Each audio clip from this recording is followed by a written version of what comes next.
Here with Dr. Craig Evans.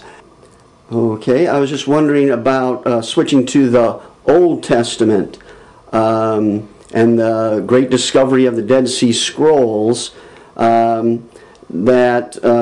we have, I think it's Psalm 145.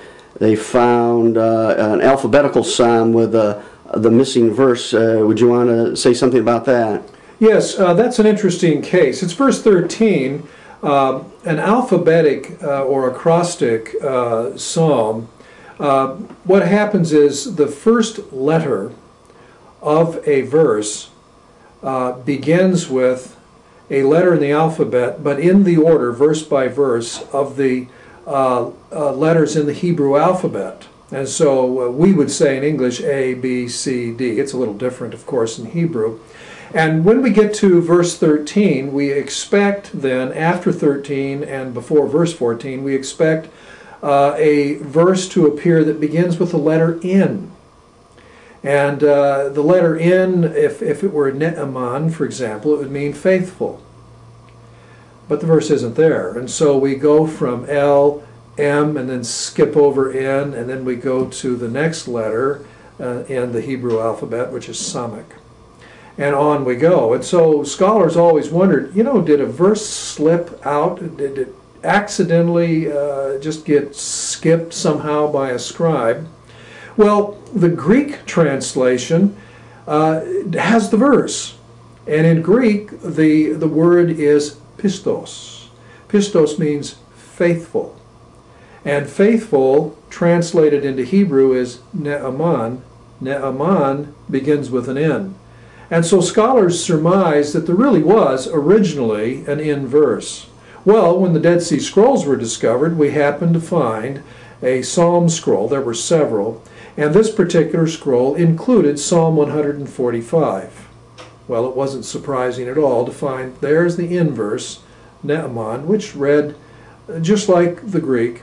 And so now we were able to recover one line of lost Hebrew text, and now we have Psalm 145 complete.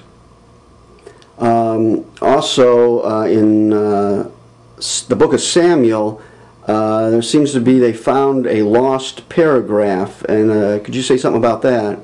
At the end of chapter 10 in 1 Samuel and beginning of chapter 11, we have a very abrupt, in the Hebrew Bible, a very abrupt shift in the story. And we're told about some tribal chieftain who's oppressing some of the people of Israel, a fellow named Nahash, who threatens to gouge out the right eye of the Israelites and so on. It's an interesting story, and it's such an abrupt beginning.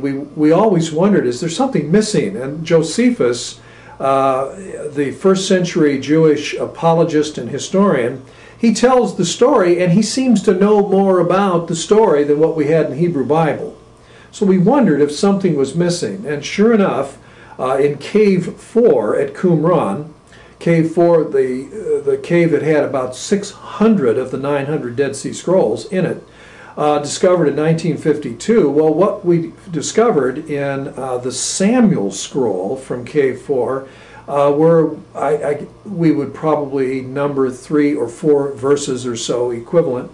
We found a missing paragraph that makes the transition from 1 Samuel 10 to 1 Samuel 11 a lot smoother, and explains why Nahash was doing what he was doing in putting down a rebellion involving some of the tribes of Israel that were in his jurisdiction. And so now the text makes sense. It shows that Josephus knew what he was talking about. And so in this particular case, we have the restoration of as many as 2, 3, maybe even 4 verses. Is there any translation that you would recommend or study Bible? Well, there are 2 or 3 recent translations that have come out. There is the New English translation, the Net or Nets translation. Some of the scholars at Dallas Seminary have been involved in that. It has great footnotes. It's a very literal translation. One of my own personal favorites has been the New American Standard Bible. It's a very literal translation. I realize some people prefer a less literal, smoother, more modern English sounding translation like the NIV. So it's difficult to recommend one particular translation because it has a lot to do with who's reading it. I would, for children, I would urge using something like the NIV because it's just easier for them to read and understand. But for more scholarly study, I would recommend using something that's a bit more literal and matches more closely, word for word, to the extent that's even possible.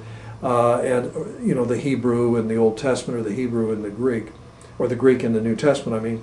But there is no substitution for studying the original languages, so that you can just sit down and read and study the biblical text in its original language. Okay, any other comment you'd like to make? Well, the Dead Sea Scrolls, to return to that topic, the scrolls have shown how stable the Hebrew Bible, the Old Testament manuscripts really were. The oldest complete Hebrew Bible that we had prior to the discovery of the scrolls dated to the year 1008 AD. And then we, thanks to the scrolls, we go all the way back to 100 BC, 200 BC.